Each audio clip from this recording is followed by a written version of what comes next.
केंद्र सरकारच्या कामगार विरोधी, शेतकरी विरोधी आणि देशविरोधी कॉर्पोरेट केंद्रीय धोरणांना विरोध करण्यासाठी संपूर्ण देशभरात विविध संघटनांनी आज एकदिवसीय संप पुकारलाय। या एकदिवसीय संपाच्या आंदोलनात देशातील 25 कोटी कामगार तसेच 10 प्रमुख कामगार संघटना सहभागी झाल्या असून या भारत बंदच्या पार्श्वभूमीवर धुळे शहरातून विविध संघटनांच्या वतीने मोर्चा काढण्यात आलाय। शहरातील कल्याण भवन येथून या मोर्चाला सुरुवात करण्यात आली आहे।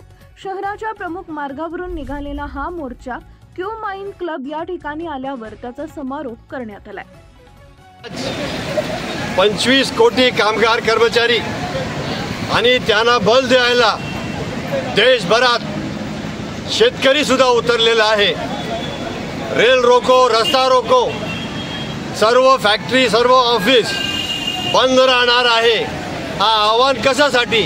हा आव्हान फक्त कामगार कायद्याचा प्रश्न नाही, कामगार आणि कर्मचाऱ्यांचा प्रश्न नाही, हा देशाचा संविधानाचा प्रश्न आहे, हा देशाचा लोकशाहीचा प्रश्न आहे, हा आपला देशाचं आर्थिक परिस्थिती हे जे ढासळले भाजप सरकारने जे केलेलं आहे त्यांचा धोरणाचा विरोधात आहे। त्या कामगार वर्गाचे जे त्यांच्या धोरणाच्या विरोधात आहे, शेतकरी जे वर्ग आहे त्यांचा धोरणाच्या विरोधात आहे। आपल्याला देश वाचवायचं, संविधान वाचवायचं, लोकशाही वाचवायचं आणि हा 4 लेबर कोड जे आहे त्या 4 लेबर कोड हे जे कामगार विरोधी आहे, हे कॅपिटलिस्टिक दर्जाचे आहे, हे त्यांचा विरोध आहे।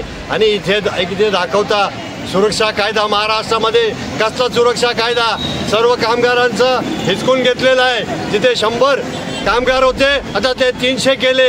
आज टेक्नॉलॉजीमध्ये कुठे 100 कामगार असतं म्हणजे कामगार कायदा लागू होणार नाही आणि प्रॉव्हिडंट फंड, ग्रॅच्युटी, ESIC हे लागू होणार नाही, परमनंट कामगार होणार नाही। हे सर्व यांच्या विरोधात आज धुळेमध्ये सर्व कामगार कर्मचारी संयुक्त कामगार संघटना जी आहे महाराष्ट्र राज्याचे एक घटक म्हणून धुळेमध्ये आज आम्ही मोर्चा काढत आहोत। इन्कलाब जिंदाबाद, जय